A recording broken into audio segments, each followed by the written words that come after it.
second round of the Devon Online Autumn Mini Swiss. I'm your host, Tom Thorpe, and I'm joined this evening by a man who's doesn't really do that well at chess tournaments. It's my pointless friend. It's Dr. Tim Pointer. Oh my god. Well done, Tom. Hi, and hi, everyone. It's going to be a long evening, isn't It is. It is. it? Tim, please talk to us about what we can expect this evening. We had six really close matches 2 weeks ago. Are we expecting more of the same this time?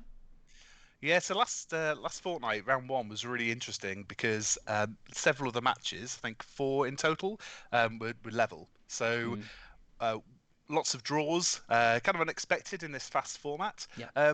I don't know whether we're going to see the same. Actually, I think people started off maybe a bit cautious in round one, and pieces got traded, and we ended up with lots and lots of endings. Mm. I wouldn't be surprised if some people kind of come out swinging tonight, and we have some early baths in some of the games. But at the same time, some very strong players matched up. It's going to be really interesting.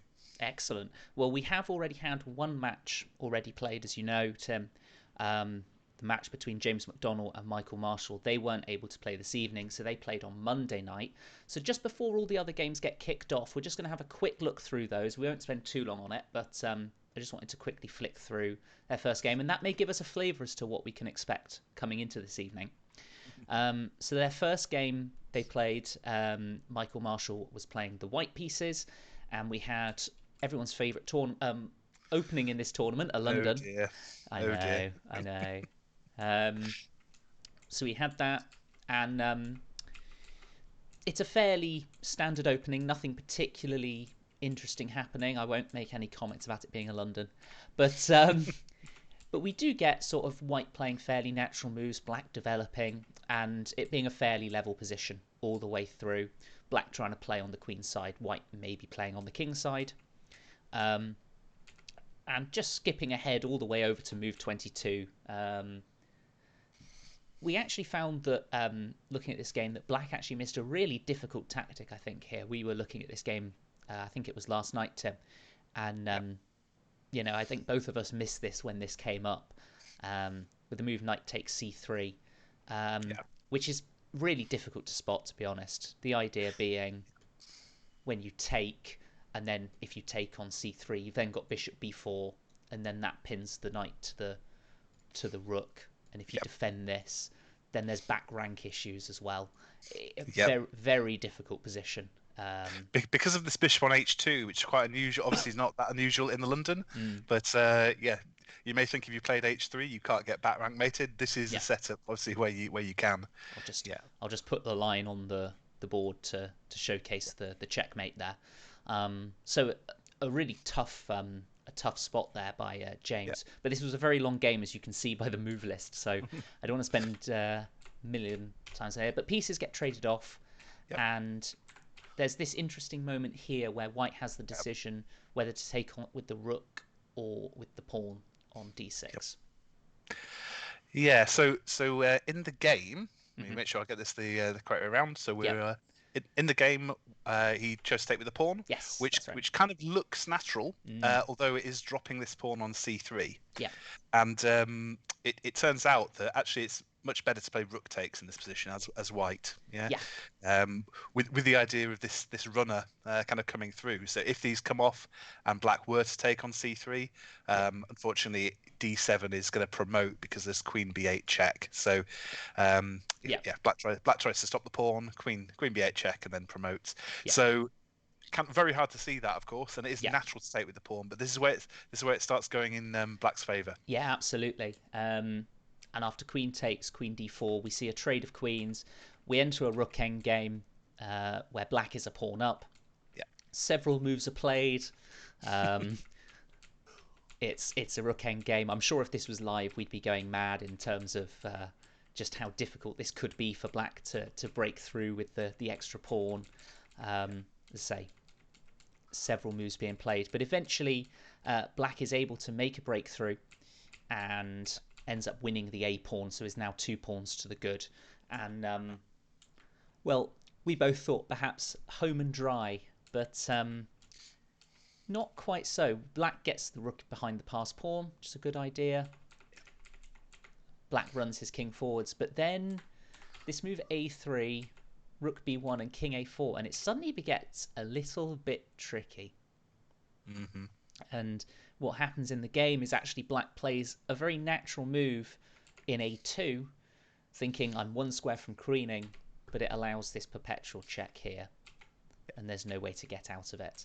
So better is just to play. Well, here you've got to go rook e5, Yep. and then your king's going to escape. But earlier on, it probably would have been better to have played rook king b3 here and just get the king in front of the pawn and just get it to go through. It's a funny thing, isn't it, with endings, because you always hear pass pawns must be pushed, but Yeah, here the rule is really about having the active king, yeah, and the combination of black's king and rook are just going to shepherd the pawn home here. yeah. So No, yeah, absolutely.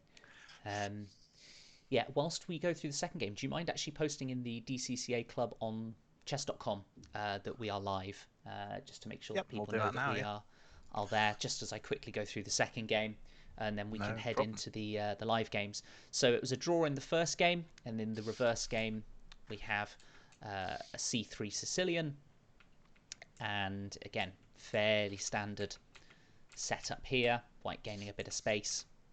Um, and now white has got sort of a fairly nice position. The black queen side isn't developed. White's got this lovely bishop on c2 looking at the king. Black's king side's looking a bit ropey. White's got a nice central control. So white's sort of come out of this opening very nicely. And now black has to play this f5 move to try and stop this king side falling, and that makes it quite weakening. This pawn on e6, the open e file, lovely position for white to be playing. And white gets his reward after knight h5. There's a nice tactic here where you can play knight takes f7 to remove the defender of that knight on h5.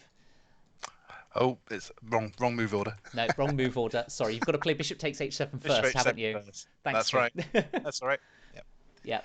And then Yeah. obviously you take this with check, and that's the point, isn't it? Because the Yeah. knight's hitting the bishop, so you have to do it with check. Yeah, it's kind of a complicated position here, Yeah, but the idea being that if you go rook takes f7 in response to knight takes f7, then you can take on h5, yeah, and that's going to end up even if you take on f4, it's going to end up being checkmate. yeah, And the other way around, king takes bishop, you're taking on h5 with check, yeah, and then you can save the piece with either knight g5 or knight e5 yeah. here. Both Beautiful. of them are, and yeah, obviously very very very good for white. Yep. Piece up. Very easy win. Yeah. No, excellent. So that didn't happen, unfortunately, in the game.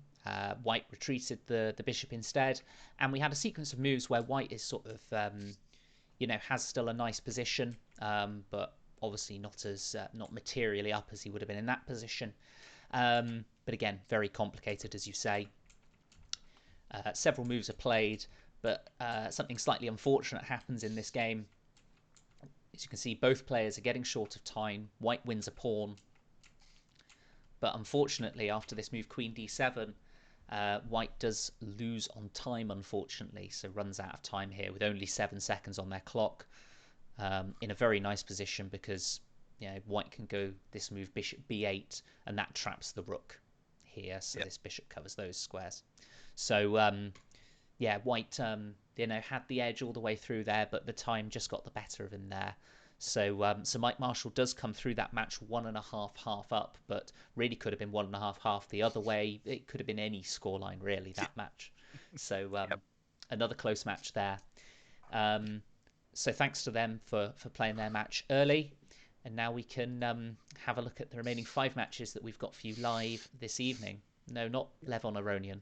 We don't need them to show us up. Let me open up some of the games then.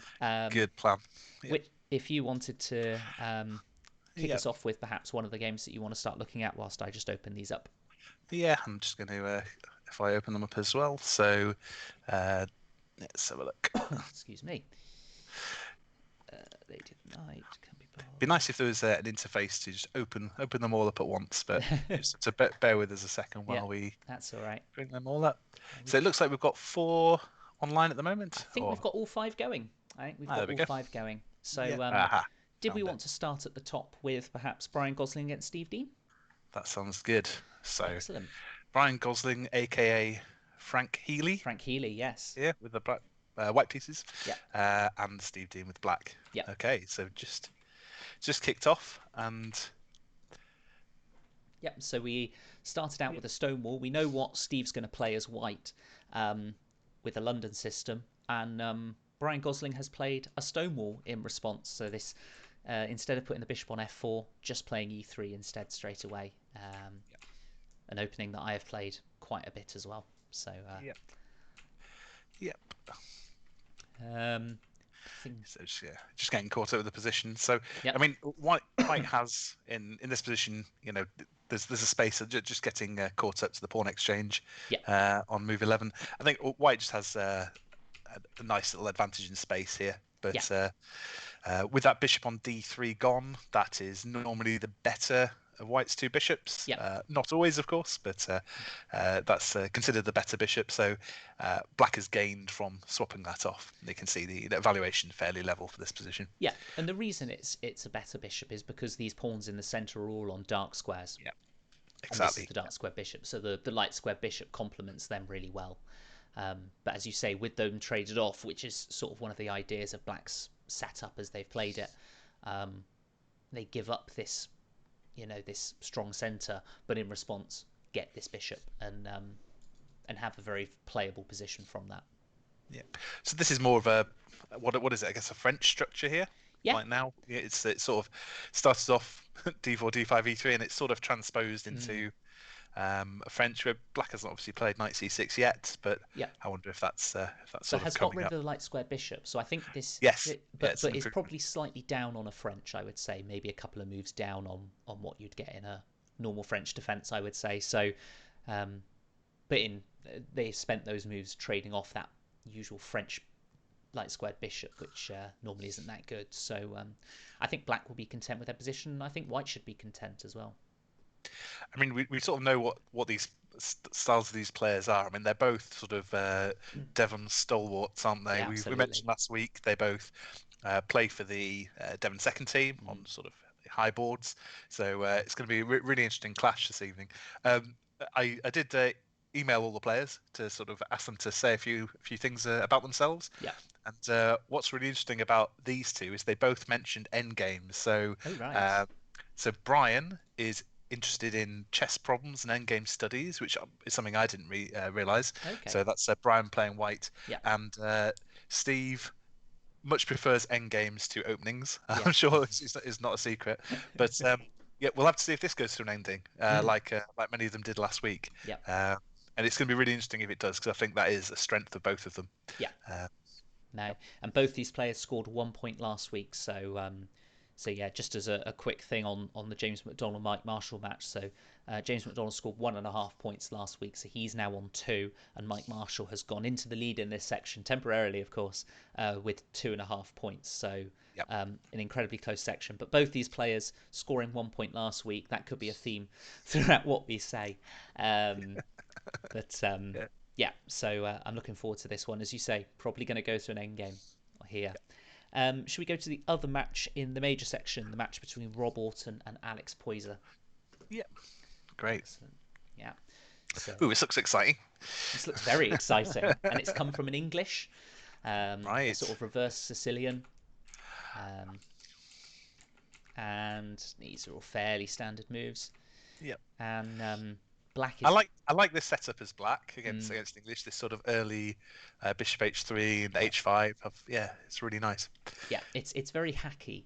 It's no wonder you like it, because it's Yeah. it's it's very Yeah. much sort of it's direct. It's very direct, going for this h5 move, looking to try and play h4 and open up the king side and try and break through with the queen and the rook here, so I, not I, committing your king. I mean, there's absolutely zero nuance to this whatsoever. But I mean, one thing worth pointing out with this pawn exchange is I don't know if you can mark it, but this nice f5 square for the knight. So one of the ideas behind playing h5 is obviously to go h4 if you can, but it also sort of secures this f5 square, Yeah, and that's going to be a great place to put a knight, putting pressure on d4, pressure on the king side. That's an ideal square. Normally, white might have a bishop or something to chop it off if yeah, needed, but it's going to have a great home there. yeah, absolutely. And you know, do you think white should be playing h4 here to try and stop this kingside attack, or do you think it's not I'm not as sure if that's yeah, I'm scary? not sure if that's going to stop it. Mm, Because I mean, Black's kind of got the plan of casting queenside and just opening up the lines one way or the other. yeah, Um, Sort of feels like White's gone wrong here already, and yeah. it's maybe hard to see exactly where. Looks a really tricky position. And Yeah. after rook e1 h4, which I think is very natural, Yep. white's decided they have to go rook h1 here. Okay. Um, the idea, obviously, if you take to try and contest this h file, I'm just wondering whether black can play h3. Yeah, the Alpha Zero esque H3. Let's have that. The Yeah, Thorn Pawn, the whatever it's thorn called pawn. now. Yeah, that's right. Yeah. I don't know whether I mean you can I guess retain that as an option. I mean I'd be tempted here to I think castle queenside as black and just leave that option open. mm, I don't know if we need to play it immediately. I don't think there's anything wrong with h3, but mm. yeah, I think put the question to white and have white think about on every move what could happen with this h pawn. Well, Alex Rather agrees with you. Alex agrees with you and has castled well, queenside, so it's clearly excellent. wrong. Yeah, it's just an interesting general point. I mean, Mm, you know, aside from whether h3 is a good move or not in this position, this idea of sort of not resolving the tension when you've got this attack. I mean, it's harder for white to play because he's not sure what's happening yeah, on the king side here. yeah. Yeah, And the point you made about this knight coming to f5, white would love to get the knight to f4, but of course black can just play g5 and kick it away at the right moment. And so, that knight on f4 would guard h3, it would control the center, it would do a lot of tasks, but yeah. because he hasn't sort of, there's this push that it's not quite as good. So what happens if black swaps everything off here if he takes on g3? Because it feels like after hg, if you take back with the h pawn and the rooks come off, you've got rook h8, Yeah, I mean, obviously the and knight's under attack here for now on yeah. c6, so black probably has to do something about that. But just in Well, general, yeah. yeah, Well, you did have Queen H3 check though. That was the thing. But okay, so I mean, he's played this move, which is completely understandable. It feels like White's king is under serious assault here. yeah, Yeah, yeah, it's going to be very difficult to defend, even if, like, I know the computer evaluation is in black's favor, but even if it was equal and there was some sort of computer defense, I think practically this is a very difficult position for white to play. yeah, Um, yeah, exactly. Mostly because Yeah, white hasn't, white's got a space advantage, but hasn't really got any breakthroughs on the queen side for, any compensate, any sort of pressure on the queen side. Can't just break through straight away. Um, just looking at progress in some of the other games. yep, Um, should we take them in order? I mean, there seems to be a big swing in Lady of the Night, so yep, maybe we could go to that one next. absolutely. So, Lady of the Night, Barbara Newcombe and Trevor Hurt, two players that scored 1 point last week. Let's jump back to the start of the game just briefly before we see what on earth is going on in this game. Um, so we had a four knights defense, h6 to stop the bishop coming out. Um, um, Sorry, I'm just getting slightly distracted by something else there as I That's was all right. flicking through the moves. But yeah, this knight on the queen side on b1, it's going to be a question of how does white get that knight into the game now that it's come up to c3 and is back to b1. It feels like black has gained something in the opening by pushing these central pawns through. Um, but the game was very interesting, so I'm sort of trying to get as quickly as I can through to it. Um, and so here, after c4, is losing the e4 pawn, is it? Potentially, after taking on c4 and then taking on e4. Yep. Um, or taking on b4 first is fine Yeah, as well. yeah, because there's this pin down the A file, of course, because Yeah, yeah the rook's being undefended. yeah, of course. Yeah, So, not only have you got this pin, but the e pawn's also under attack. Um, Bishop to c1. Uh, I'm trying to work out exactly what that move does. I suppose it defends the a3 pawn again. Um, but just yeah, look at White's pieces have sort of, have all been forced back to their starting squares, which is yeah, never a nice thing to have to play. yeah, So Black's obviously gained a lot here. yep. Um, after queen b3, the trade of the bishops, and then taking on e4. So now black is 2 pawns up in this position, I think, here. So black's done very well, and these 2 pawns are these big central pawns as well. Got to be a bit careful of the e5 pawn, but so that's defended. Comes to b8, key 1, and now the pawn in the middle is coming down the board. Yep. It feels like two, and setting up this bishop takes f2 idea, which I think has happened. Very nice. This discovery. Yeah. So playing knight d2 to sort of stop that pawn, but as you say, bishop takes f2, yep. unleashing the rook on the queen, and that is looking a very, very nice position for black. I really like how black's played this position, actually. Yep. I think they've sort of they got a small advantage out of the opening with these central pawns, and have just very quickly turned this into a big advantage. And well, that's skipped a little bit straight ahead, yep. but checkmate does end the game, and chess.com has told us this, so that is 1-0 already to Trevor. Left hook Trev. Left hook Trev. That's whose name, incidentally, is a nickname from the South Hams club, because he always plays unorthodox and occasionally just ends the game with this big hit. He describes himself as an impatient Frank Bruno style player. Well, let's see who gets the knockout punch in the next match. Absolutely, yeah. Yeah, shall I leave? Should we flick to the other two in the minor, because we've got we'll quickly jump to them. So let's have a look at Richard Bailey against Graham Wilson. Yeah, I think is the next one to look at. And so Graham Wilson, the only player who scored 2 out of 2 last week, and I'm not going to go through all 30 moves that they've already played, because we might be here a while. But if I just quickly take a look, so this was a Ruy Lopez. And looks a fairly standard one, just quickly looking through the moves. We may be able to go back at a later time and have a look at these, but if I just skip back a few moves just to have a look and see how we reach this position. So in this position, which is on move 21, after black's move 21, the material is equal, but black's piece is on the king side. This knight on h7 doesn't look particularly healthy piece. Yeah, it sort of feels like the way the game developed, white, and we were sort of skimming through quickly here, aren't we? But it feels like white had the chance of a sort of knockout here. As you can sort of see, skipping through the bars going a bit crazy. It does go up and down a bit, yeah. D6 is flipping back down. Is there a killer blow here, or is the computer just saying, black's king is in the open, just play rook e1 or something, and and go after the king? I mean, in the position, if we just skip forward a few more moves to where we came in, so after knight d5, and as soon as this came on the board and the knight retreated, it sort of looks like any forward. I mean, knight c7, for example, would fork the rook and the bishop, which looks like a nice a nice resource. So it looks like there might have been a better move there than retreating. Knight e3 obviously played quite quickly. But after rook a7, I mean, is black sort of starting to untangle this? Obviously, and what's happened subsequently, that pawn's disappeared.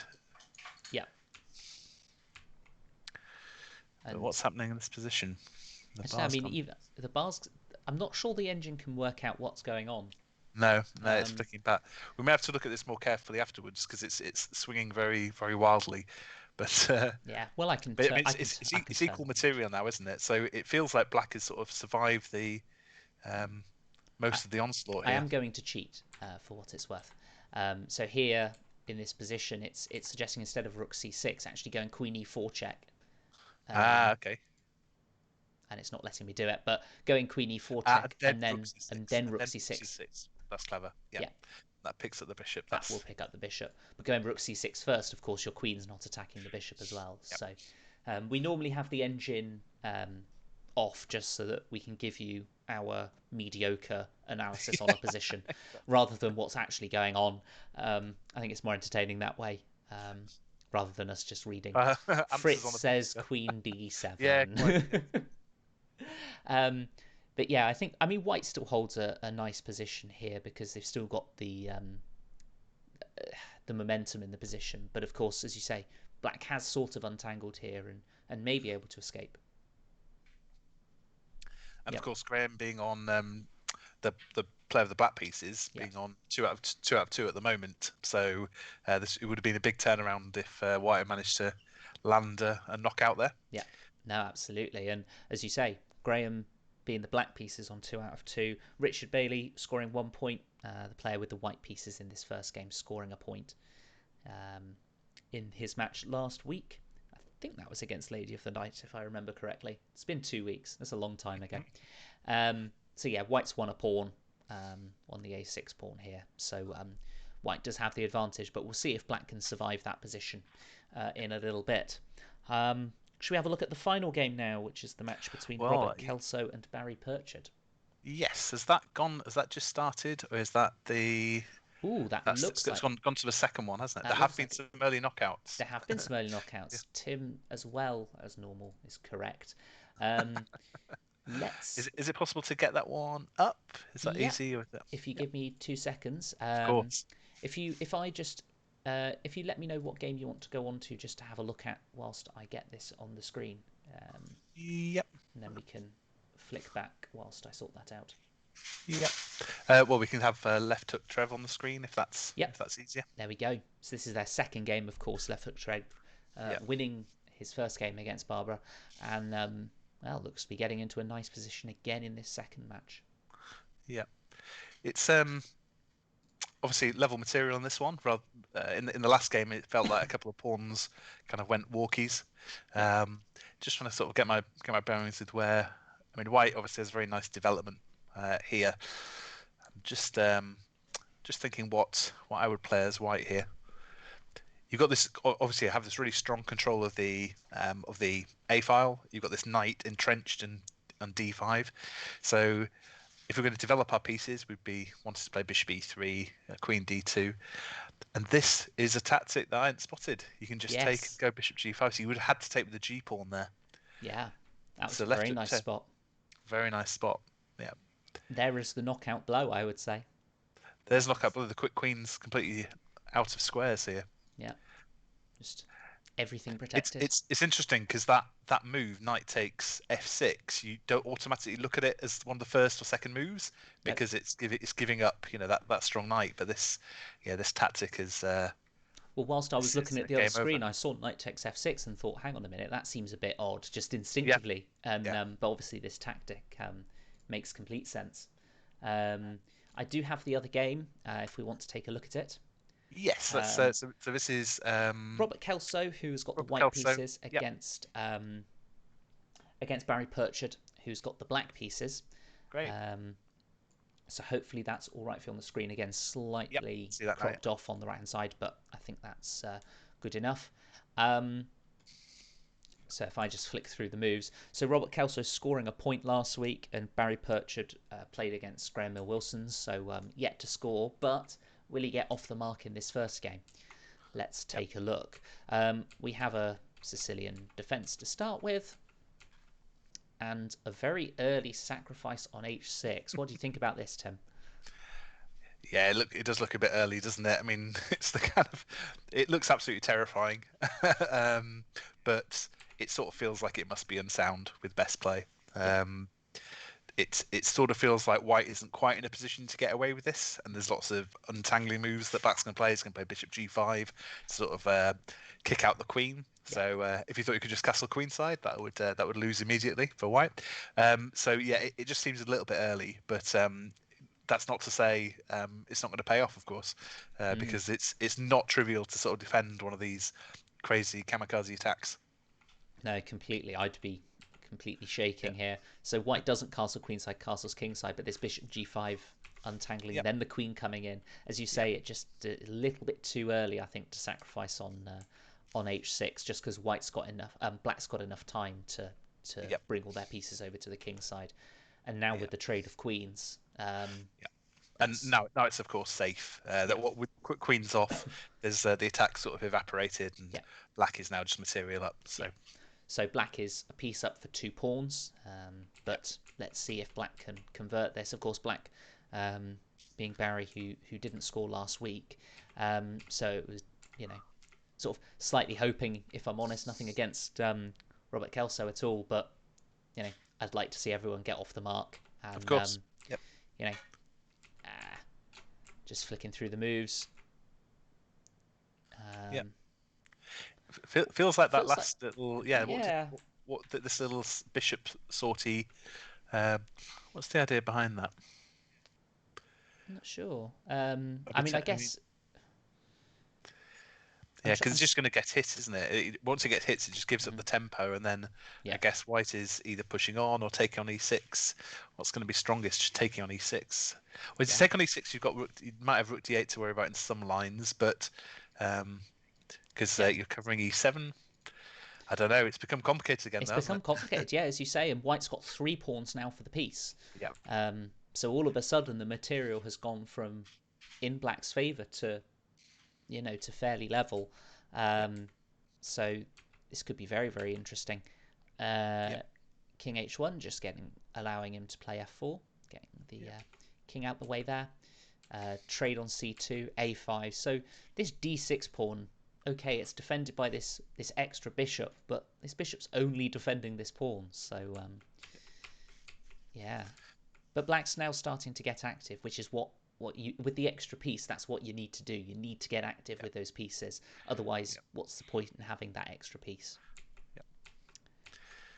Well, Um, some of the games coming to a bit of a head, so I mean, this is yep, I'll it. Sort skip of feels through. like this is, yeah. I think after this, obviously, it's Yep, everything's falling off, isn't it? yep. So So let's do that. Barry does win that game and does take a Yep. 1-0 lead. As you say, we've got live games coming in. They're going very quickly this evening, Tim. Yeah, they are. Very, very quickly. You got a choice of either Frank Healy or Rob Orton.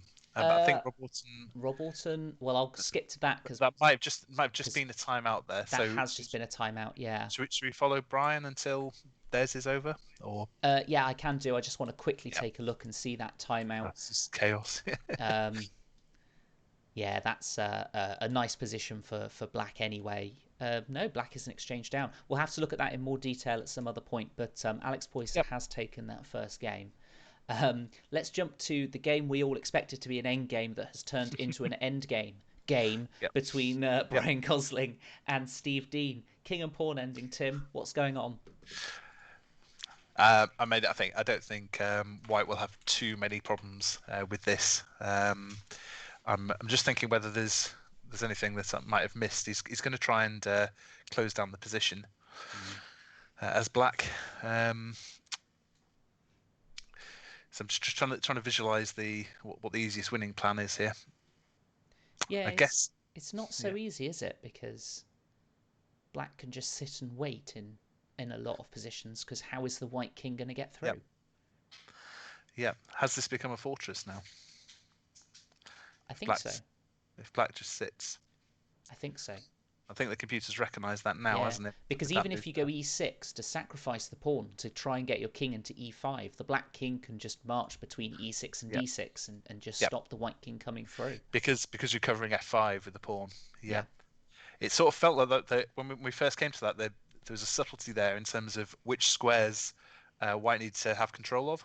yeah. So this pawn isn't going to count for anything the way this has panned out. No, and Steve Dean has showed his endgame excellence, all the hard work paying off, it seems. Um, That's right.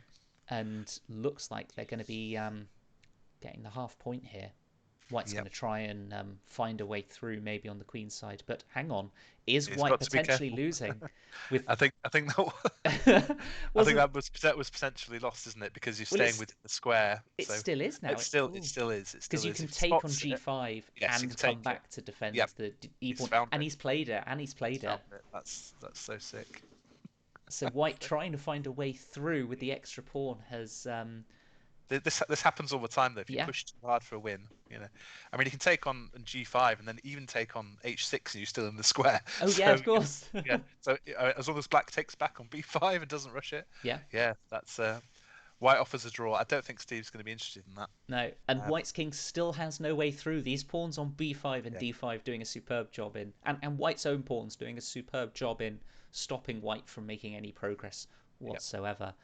And just to confirm, Trevor Hurt has beaten Lady of Night in the second game. We saw the Queen, the loss of the Queen trap. I flicked to the wrong Yes. game. My apologies. Yeah.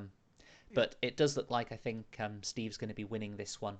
Um, so let me just put on the result between Barbara and Trevor for the screen. And well, shall we assume that this is going to be a win for Steve Dean? Maybe I a big think so. assumption, but I think because so. We can come back to that yeah, later. It looks like it's just gonna play out that way, doesn't it? yeah, it does. Just want to skip to the end of the game between Richard Bailey and Graham Mill Wilson, and Graham Mill Wilson has managed to turn it around and has an extra piece. I'd be intrigued to go back and see sort of what happened because we were saying would Graham be able to survive? Well, he has Yeah. survived and has Yeah. ended up a bishop up, but will he be able to convert this into a win?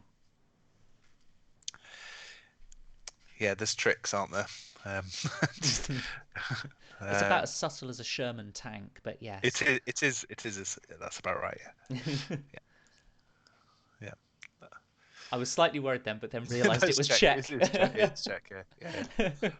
Yeah, I think this one, Graham's gonna if he as long as he spots the threat, of course, it should be able to convert this. And just to quickly confirm, Steve Dean has managed to win that game against Brian Gosling, so has come out on top in the Battle of the End games. So we await the London game in the Yep. second game in that match, but Yeah. we'll stay with Richard and Graham for the conclusion of their first game. Yep. Bishop takes g2, going into a queen end game. This looks That's a tricky. This looks really tricky. what? That's a really intriguing decision. I guess was he just worried about? I mean, I think it is a lot of pawns, but he's got to be really careful here. Well, black's king. Yeah. How do you play this so that you stop queen h8 checkmate, stop any perpetuals, and make any progress? I think this is really difficult. Yeah. Can you get to the point where can you somehow threaten to play g4? Yeah, that feels like the only way you could do it, but like maybe sort of move the queen forwards to d1 and then play g4, maybe. Yeah. Yeah. This is it's awkward. This isn't it? This is really awkward. Maybe going So, queen so g7's an idea here but then maybe just queen e8 and keep black. and then maybe king h5. I mean, I don't know whether there's a way of sort of wriggling. If you're covering h8, you're not going to get mated there. Yeah. But then you've got this check on e2.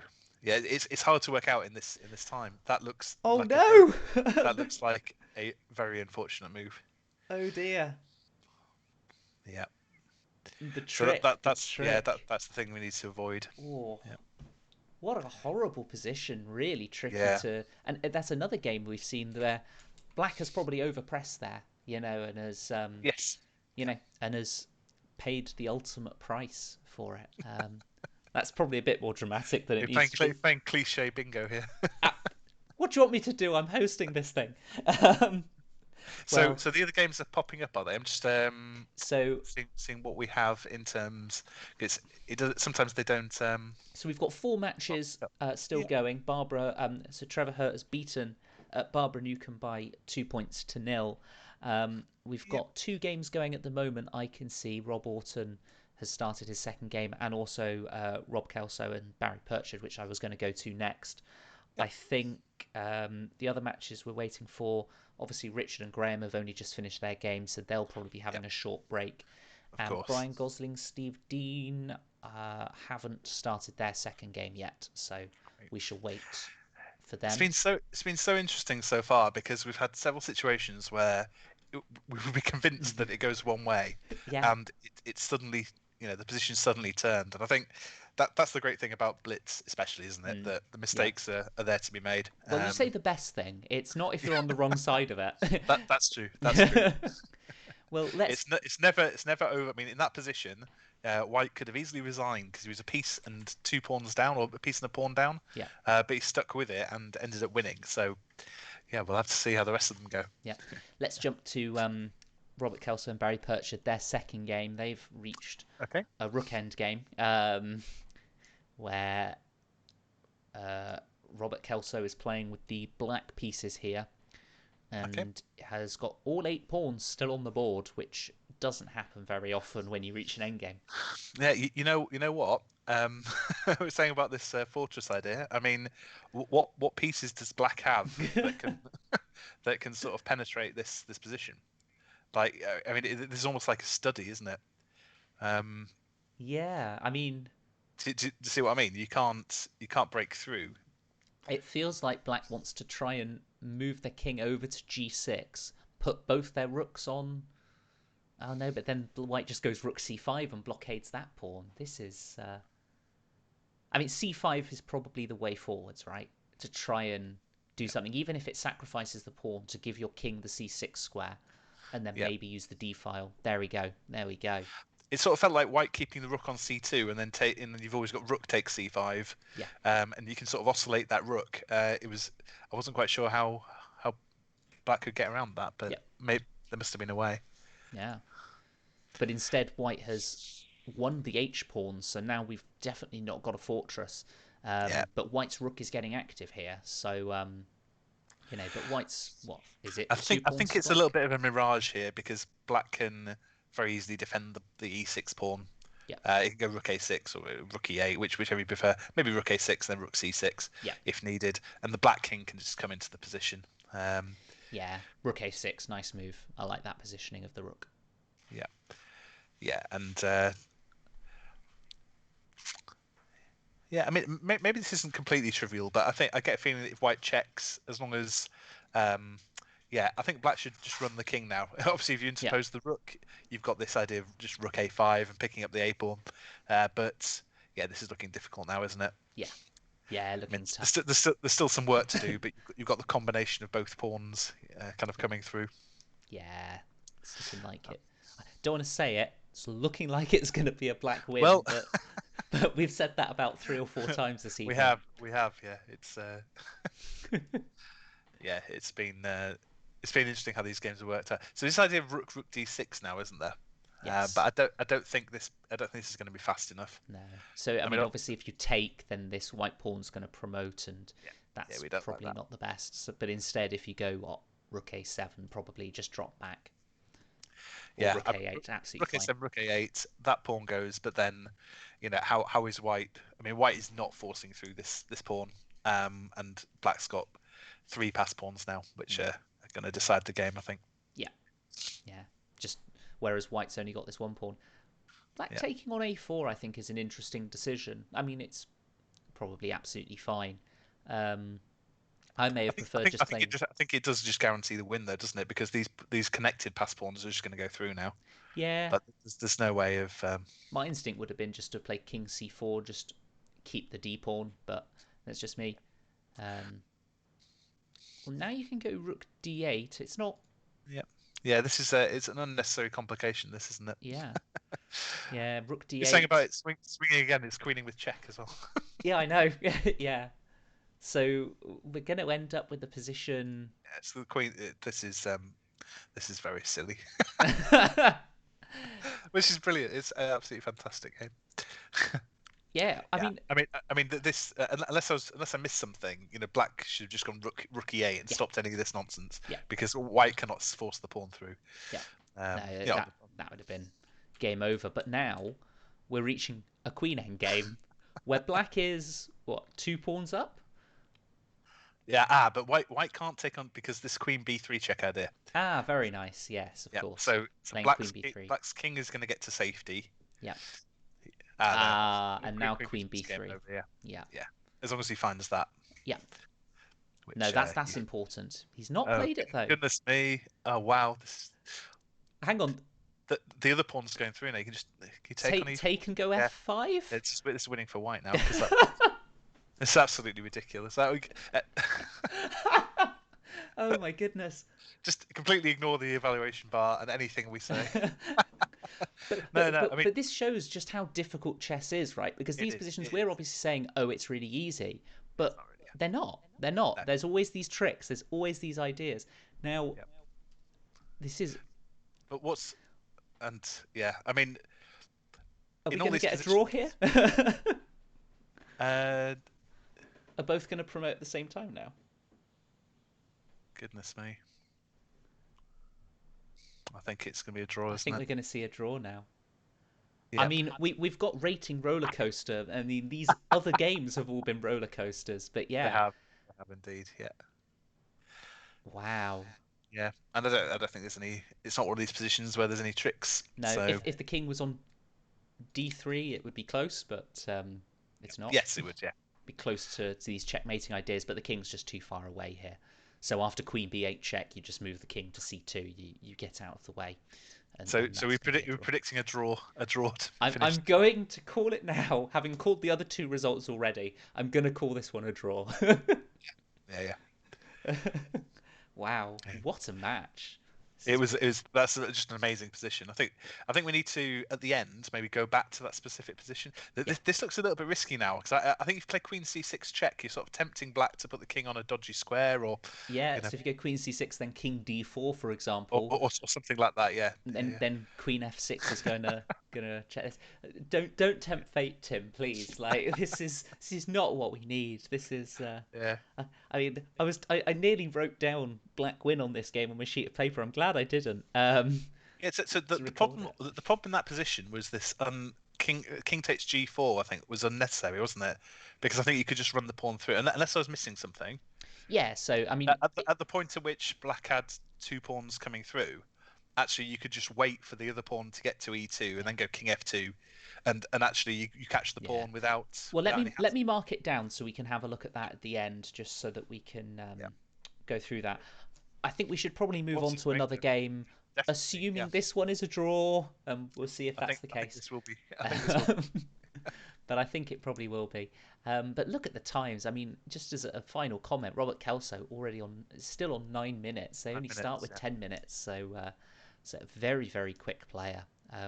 But yes, let's move on. What game do you want to have a look at next, Tim? Let's have a look at Deviate if we haven't Yeah, seen that. Yeah. yep. So this is Richard Bailey against Graham Mill Wilson. So this is their second game. Yeah. And we've had a French defence, which I have played against Ocelot many times in the Devon match in the DCCA tournaments, and the French defence comes up in pretty much all of our games as well. Yeah. And just skipping through some moves here. So Black has been able to get rid of their light squared bishop, which is usually a good idea. And after knight g3, Graham has unfortunately dropped the bishop on f4, just leaving that under attack because the knight was defending it and now it's not. So I wonder if that's a mouse slip actually, clicking on the g3 square, wanting to play bishop g3. It's possible. Yeah. It's possible. Yeah. And so we ended up in this position at the end here where Black has ended up a piece up, not for a pawn. No, it's level material, but for the knight. And Black's going to play something like knight e4 and takes on d6, you would think? I think so. Yeah. So I was just checking what's happening on the other boards. Yeah, no, that's fine. Yeah. Yeah. So it is. It's black to move here, So isn't it's it? Black to So move. Obviously, yeah. the queen is under attack on d7, so that queen's going to have to move. Got to Yeah. be a little bit careful of this pawn on d6 going through, but It feels like that's under control, doesn't it? yeah, Yeah. yeah, it's looking like that's going to be okay. Something like queen e6, then putting the knight on d7. The back Yeah. rank's okay because you can always go knight f8 Yeah. to defend that. So Yeah. yeah, this is looking like a nice position for Black. I must say though, talking of swings, I remember playing Graham Wilson years and years ago in the Bristol League on my birthday on a cold May evening. I was 4 pawns up and I ended Right. up losing to Graham Wilson. What a birthday present that was! I was about 12 or 13, but Chess trauma. I said last week. Chess trauma. yeah, and it sticks with you. Hmm. They did console me with cake afterwards, but it didn't help. Um, Yeah. so yeah, that's looking like it's going to be it could even be 2-0 to Richard Bailey in this match, which after Graham winning 2-0 last week, I think is probably a slight upset there. Sweet. It is. I just maybe we can have a look at Stephen Bryan. If we. Well, I was going to say have a look at Rob Orton and Alex Poyser because Oh, we of haven't course. looked at Yeah. them for a very long time. Okay. Sure. Go for it. Yeah. Because their first game finished with that timeout that we Okay. didn't really get huge amounts of time to look at. And We'll probably have to come back to that one. We had a lot of things happen at the same oh time. yeah, completely. Let me actually make a note of that so we can Yep. do that justice for the recording afterwards, Yep. or for the lovely people watching. Yeah. You're welcome. Um, should be seven castles. So we have a fairly standard French exchange. So are we just exchanging hands? They have agreed a draw in Robert Yep. Kelso versus Barry Purchard, the Queen Yep. v Queen that we were expecting. It's good. So we don't need to worry about that going another way. And well, this position, Black has actually sort of dropped this d5 pawn, and their position started to fall apart a little bit. Let me just drop back a few moves and see what's happened here. I mean, should Black be playing something like c6 instead of b6 here and just remain solid? To shore it up. Yeah, that looks sensible, doesn't it? Yeah, I think so. Yep. But this b6 move, whilst it looks like it's going to activate this bishop, it's just yeah, this d5 pawn's just a little bit bit loose, and obviously the knight moving to e4 just loosens it a bit more, and in fact it does drop. Yep. Knight e5 here, so this is the position we've reached. White is a pawn up. It is these doubled d pawns. Yep. But I think they're probably quite strong because they're controlling a lot of squares in the center of the board. Black would ideally probably want to put the knight in on d6 just to stop anything happening with them, but the knight on e5 looks really good here. Yeah, I guess it's worth pointing out that if just about to shot on your board, this idea of the knight coming into c6, is an idea, but you have, if you move knight d6, you have rook takes rook if you need it, of course. Yeah. Cool. Just unleashing that discovery there, clearing the rook. But yeah, he has played knight d6. Yeah, has he? Good. I think so. I haven't got a move update on my screen, so okay. My computer's gone nuts then. Or my computer's gone nuts. And to be honest, either is correct. Either could be possible. Well, let me flick away from that screen and we can see if the others are updating. I can see if I need to do a refresh or not. Okay. But as you say, let's have a look at Brian against Stevie A. He's just played knight d6 now after 2 minutes for me. So okay, cool. I don't know whether I'm further behind than you or whether you just have time travelled into the future, potentially. I'm not sure. Possibly. Let's jump to Steve against Brian. And do we need to have a look at the opening? It's a London. We know it's a London. It is. I wonder what flavour of London it was. Probably. I like this stuff. So the way Black plays it is, I think, spot on. Yeah. You're facing the London. If you don't like playing against the London, I've learned this setup as Black. Just getting in e5 as soon as you can. Yeah, I completely agree. Agree. And against sort of the Col and those setups, I think e5 is the way to go. I think I've actually had, apart from c6, that move c6, I think I've actually had this position against Steve multiple times. With the idea of playing f5 potentially as well. You can't C6. resist, can you? Just hack. I can't. Well, that's it. Yeah. So we say, yeah. And Brian has gone f5 just a little bit later than you would have. Yep. Knight coming into c4. Obviously, this a4 move is looking to try and secure that knight on c4, similar to what we were talking about right at the start of the evening. And I think this is the oversight that this is just dropping this pawn in sort of broad daylight. And that's a pretty important knight as well, because it's knight coming into c6, potentially pawn going to d5. Well, a8. You got rook takes a8, right? That's a good point. Yeah, because taking the queen would be check. Is the important thing. Exactly. You take on a1, looks like it's hitting the queen. You take on e7 with check, and that's the game. So as you say, that is dropping a whole rook. So what's interesting is, I said earlier about this c6 move being slightly premature. Like this knight getting active via c4 Yeah, is taking advantage of that weak b6 square that was left yeah, in yeah. some of the lines. If I just Yeah. drop back all the way to c6, is the move c6, as you say, after a4, a5, this b6 Yep. square is slightly weak. If the knight if Black Knight ever moves away from it, then Yep, you always have to watch out with something landing there. Yeah. yep, So the way it panned out was obviously tactically an yep. issue, But in the line that comes, I wonder if that's why Black sort of played b5, I just think not so. seeing this line. Yeah. Yeah, no, Need and to kick that knight out. Yeah. so black does win the exchange back, so is only uh, a piece for a. Sorry, it's the exchange down. Sorry, I was just getting a little bit distracted by another result that's just come through on my screen that I feel like we should jump to just after we've concluded looking at Okay. this final Yeah, position. I So if think we I can just see it.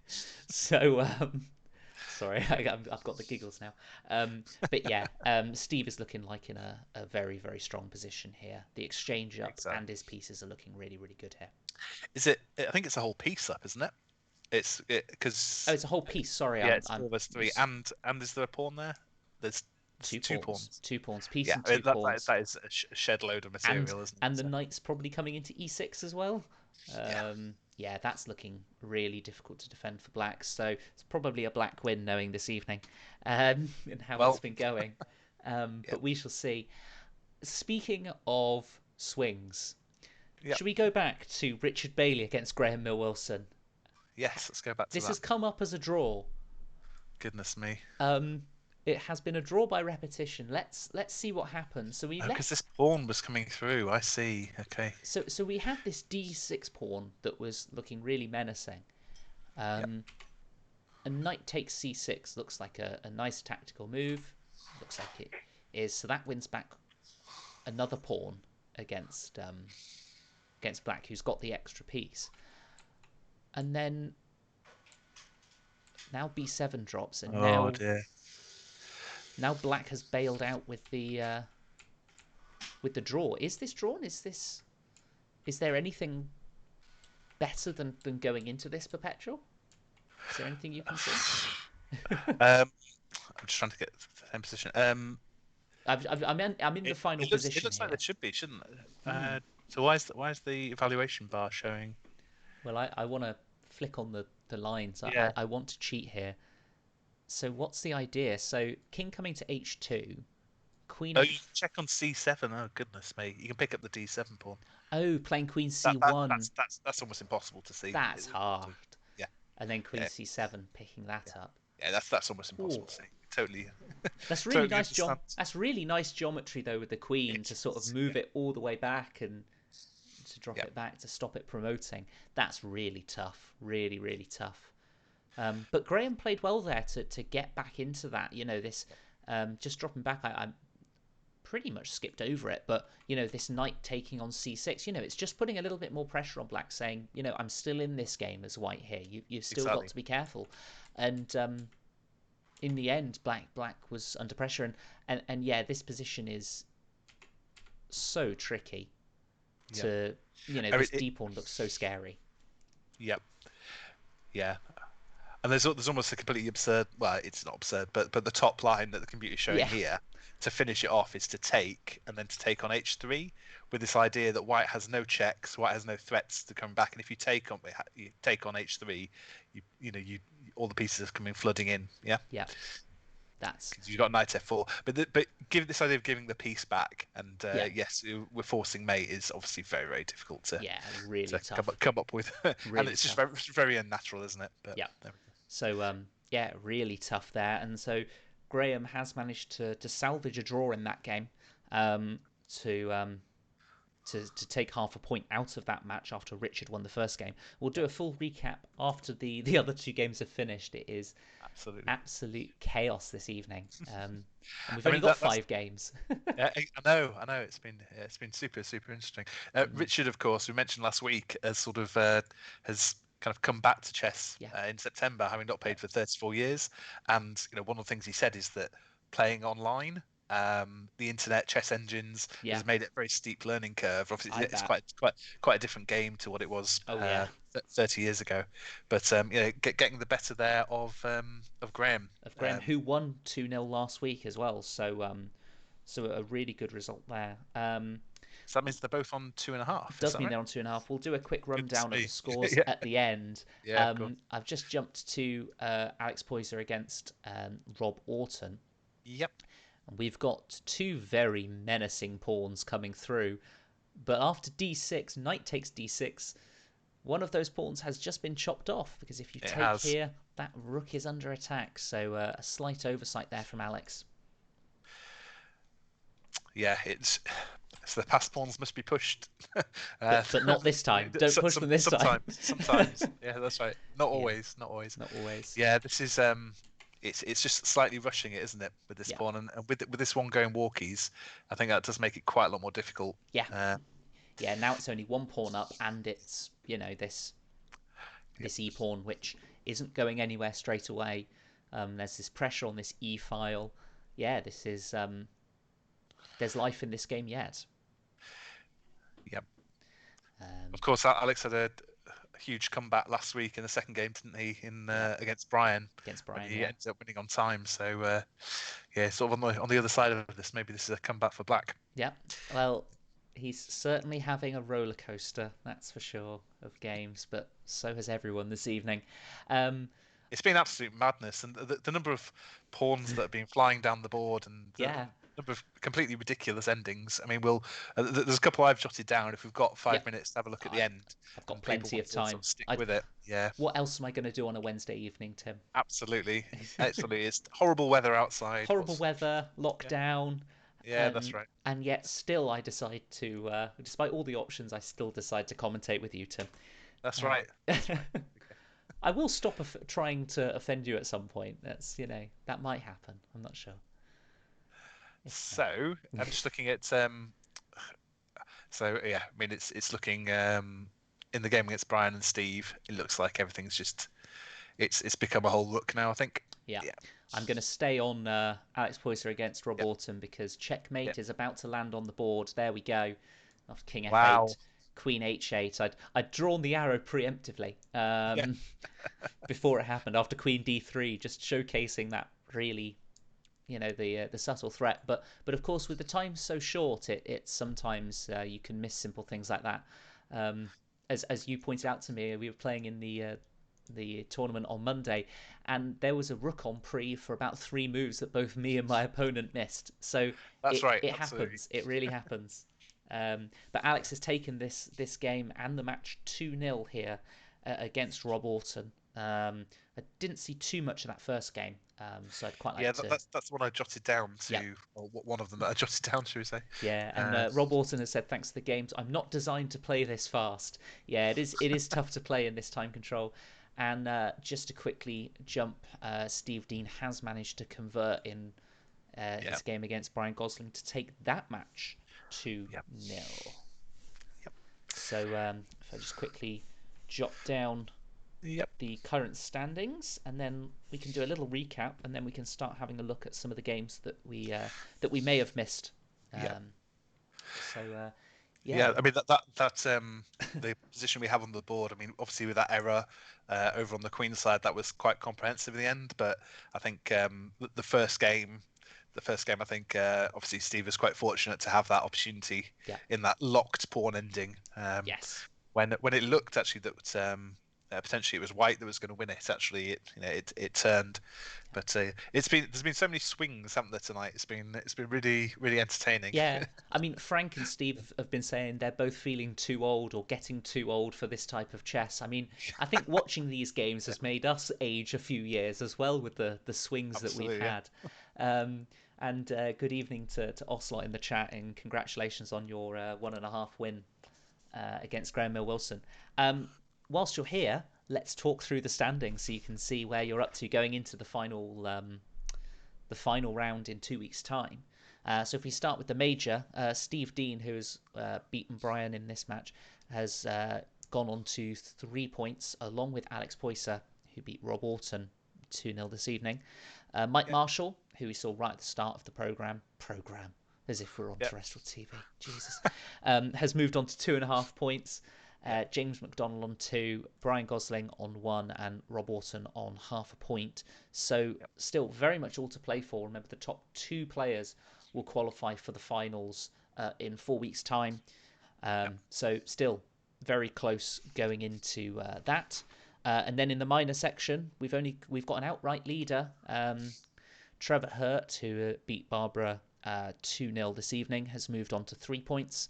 And Yep. then we've got Graham and Richard, both playing each other this evening, have both moved on to 2.5 points. And then Barry Purchard and Robert Kelso on 1.5 after their back and forth match. And then Barbara is currently on 1 point. So again, very, very close there. And with 2 points on offer next week, so many players can qualify. Going to be very, very interesting to see who manages to get through to the finals. Yep. It is. Yeah, I mean, it's been some fascinating games tonight, and obviously there's a couple we might take a bit of a closer look at. Yep. If we've got a chance to do that. But yeah, I mean, well done, everyone. Some really, really entertaining games, and yeah, some early knockouts, which is mixes it up a bit. Yep. I have noticed that I've made a mistake on some of the scores that are on the screen at the moment and didn't update them in the Oh, I see. chaos. So I'm just going to update that now. Oh dear, I'm having a bit of a nightmare, Tim. Let me know what game you want to have a look at first. There we go. 1.5-1. I don't think is a valid scoreline, which is one of the things that probably needed to be fixed. Well, while we're fixing that, I'd Yep, say I'll just chuck in a random fact about one of the players. go for it. So Robert Kelso, who's Cumbie Bob from Scotland, has been playing chess for about 50 years and got into it because of Fischer Spassky back in the day, Oh and wow, moved down to Barnstable about 12 years ago. So and he says he's read 4 chess books so far during lockdown. blimey, How that's many? more than I've read in my lifetime, I I think. was going to say, is that 4 more than you've read in lockdown? It's Sounds about definitely right. 4 more than I've read in lockdown, that's for Yeah, sure. that's right. Yeah. um, we did say we wanted to have a look. Oh god, my throat's gone a bit dry. Um, it's starting to calm down now a little bit. Um, what matches did you want to have a look at? There was definitely a couple that I jotted down. The first one being the first game between Rob Orton and Alex Poyser. I wanted to have a look Exactly. at. Yeah, let's go for that. So I'll just quickly. So this was the game where Black, I think, played H5 H4, and we had this idea of landing this knight on F5. And when we left it, I think Black had sort of castled queenside, and White had played D5. I think. Yes, you're right. And in Yep. fact, it was this position here. Ta-da! Uh-huh. There we go. Um, Yep. I, as I've just messed that up. Well done, me. White screen, everybody. Apologies for that. Uh, Okay. yeah, This not is as many draws this week. We've had a couple, but a couple of draws, but it's been pretty decisive and chaotic. I think is probably the word for it. It's been a very interesting evening of chess again. Um, not as many end games this week, but just a lot of drama. so skipping. Where Yep. on move 15? So Yep. this is where we left it off earlier on. So after knight e5. It's 95. Yeah, and we said Black had a really sort of nice grip on the position. Yep. Um, yep. Yeah, as you say, I want to bring this up again because I think it's an important point and something I mess up all the time.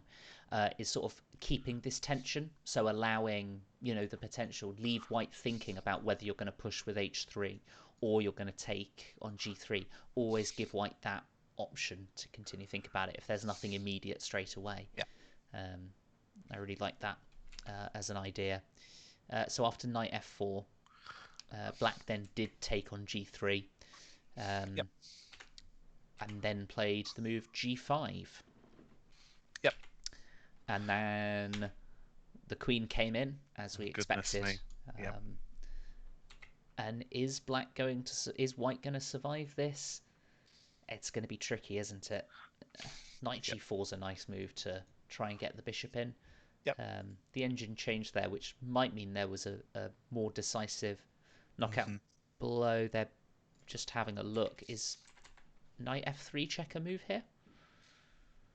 With the Um, idea that if you take it, you go bishop d4. have you got? Can you drop back to F2? Have you got knight F2 at the end? Yeah, That knight's still there, isn't it? Yeah. the knight is still there. Yeah. So it's just saying to take on d3, and then bring the other knight in. Okay. Yeah, it's amazing actually that This looks horrible. Yeah. there's no immediate tactics. Jack mentioned this earlier on, is that Oh there's yeah. no immediate tactics in the position. Like there's no knockout blow straight away. Equal material, and yet the engine just completely thinks that black is crushing, which just Yeah. goes to show the power of these pieces and the weakness of the king and the rook stuck in the Well, corner. absolutely. We say there's no material difference, but at the moment, White's a rook down, yeah, because the H1 rook's not Yeah, cannot participate in the game at all. yeah, So yeah, that this is, I guess that's the way to think about it here. mm, So that's a really nice continuation, isn't it? yeah, yeah. Um, That's it's quite important. It's quite a nice way. Removes that defender on d3 that I forgot about when I was thinking of lines. Get rid of that yeah, only piece really defending, and then bring in another piece. If you can't see a knockout blow, develop a piece towards the attack, and it's just yeah. really good way to a good principle to live by when you're attacking. Yeah. Um, But Knight f2. this idea, it's very similar actually, isn't it? Because he Yeah, it takes on is. F2 and then goes And then knight goes knight F5. It's f5. exactly the Yeah, same I'll turn the idea. lines off. Yeah, Yeah. no, as you And say that. this looks kind of equally horrible. Yeah, yeah. Yeah. No, it's just so difficult Oh, goodness me. to Yeah. find moves. Bishop d4 check, bringing the another piece into the attack. It's rook d8 check. The rook comes in. It's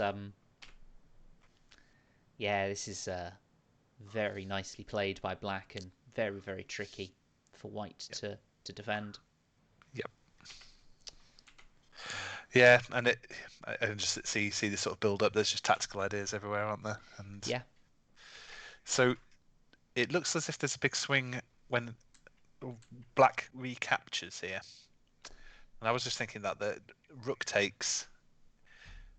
and the idea is instead of rook takes, you can go bishop takes e3 Oh check. goodness me, yeah. And if your king moves, this is, I mean, it's saying checkmate in a few moves. I mean, I don't think it's quite as trivial as, oh, there's a, I think the idea is it this coordination thing where the queen's going to come? This is horrible. The queen's going to come to c2.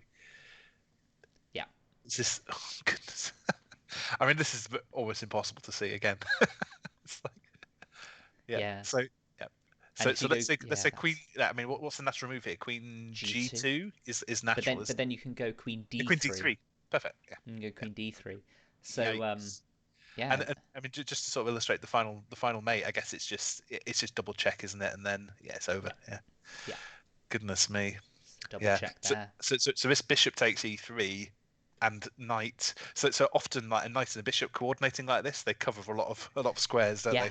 Well, It's if you just look at they're this, the complementing knight each other. covers the light squares, the Yeah. bishop covers the dark squares, the queen is the final piece needed um to bring the knockout blow. That's it's very tricky, but a very nice continuation there.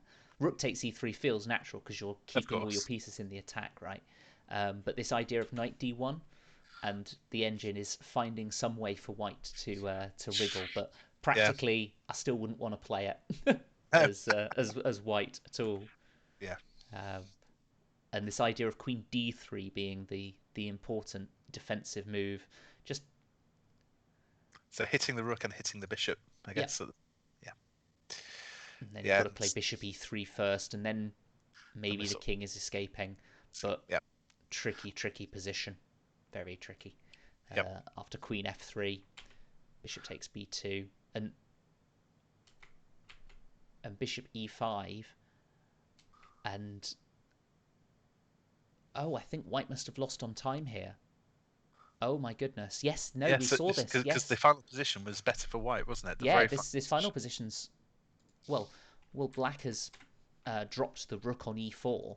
Blimey, this is possibly the one of the biggest roller coasters, and we sort of missed it. It's like Yeah, the absolute absurd move that you're meant to play. I mean, so you're meant to play knight e3 in this position. instead of taking on b2. Okay, you meant to go knight e3. Is yeah. Yeah, and then what happens if you take on d4? If you take on d4, Then rook takes d4 check. That's absolutely yeah, ridiculous. and then if king and the idea being if your king takes e3, which Got rook And that's when you've d3. got rook d3 picking up the queen. Oh, I just don't understand how they didn't see that. I mean these players are. I mean It's. I mean, that's hard. it's a beautiful position, but yeah, Yeah, I can't. I think you would have to look at this for a very long time. yeah, These guys have got 20 seconds left yeah. each. To That's to find that's to find that move is yeah.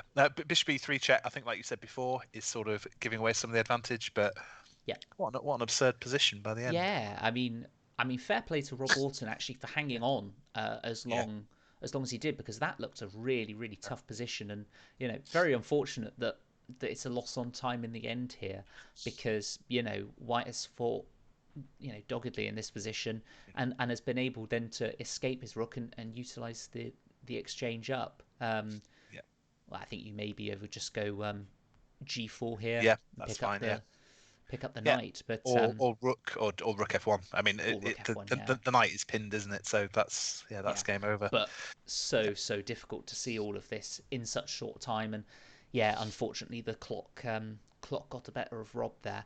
Um, what a crazy game! What a crazy game! yeah. That is madness. Um, I've also jotted down Robert Kelso and Barry Purchard's second game. Now I don't know, was this the end game we wanted to look at, which had this? Yes, I think so. So let's get that one up. Yep.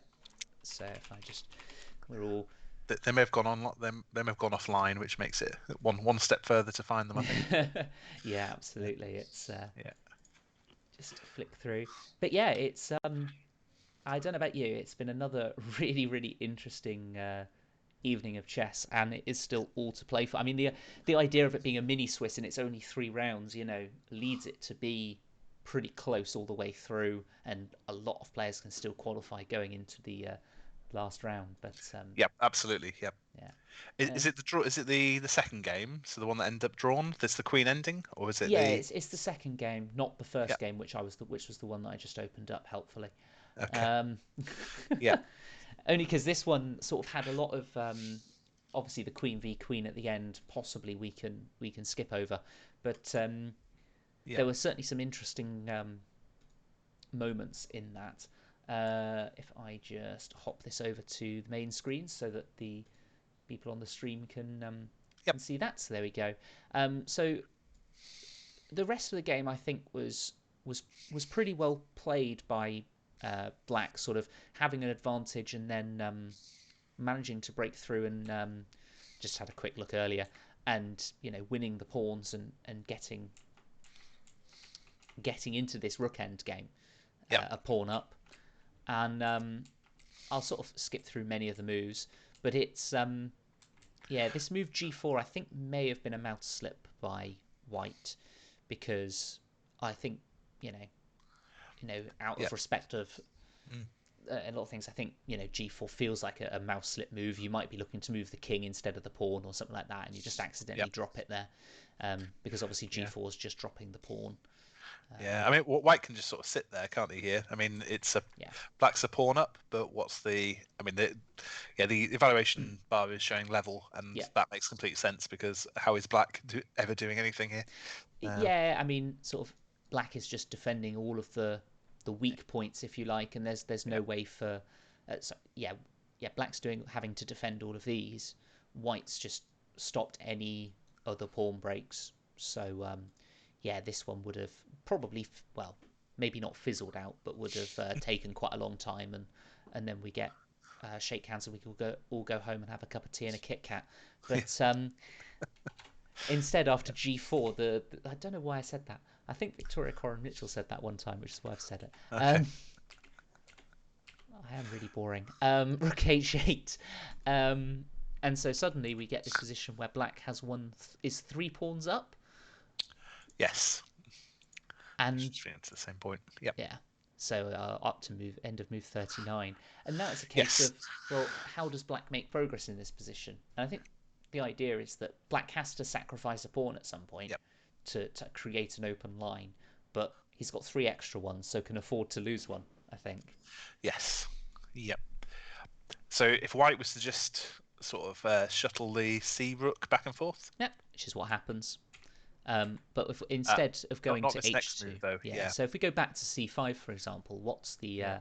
what's the plan? I think this is very very difficult. Mm, I do. Because unless there's some way you can.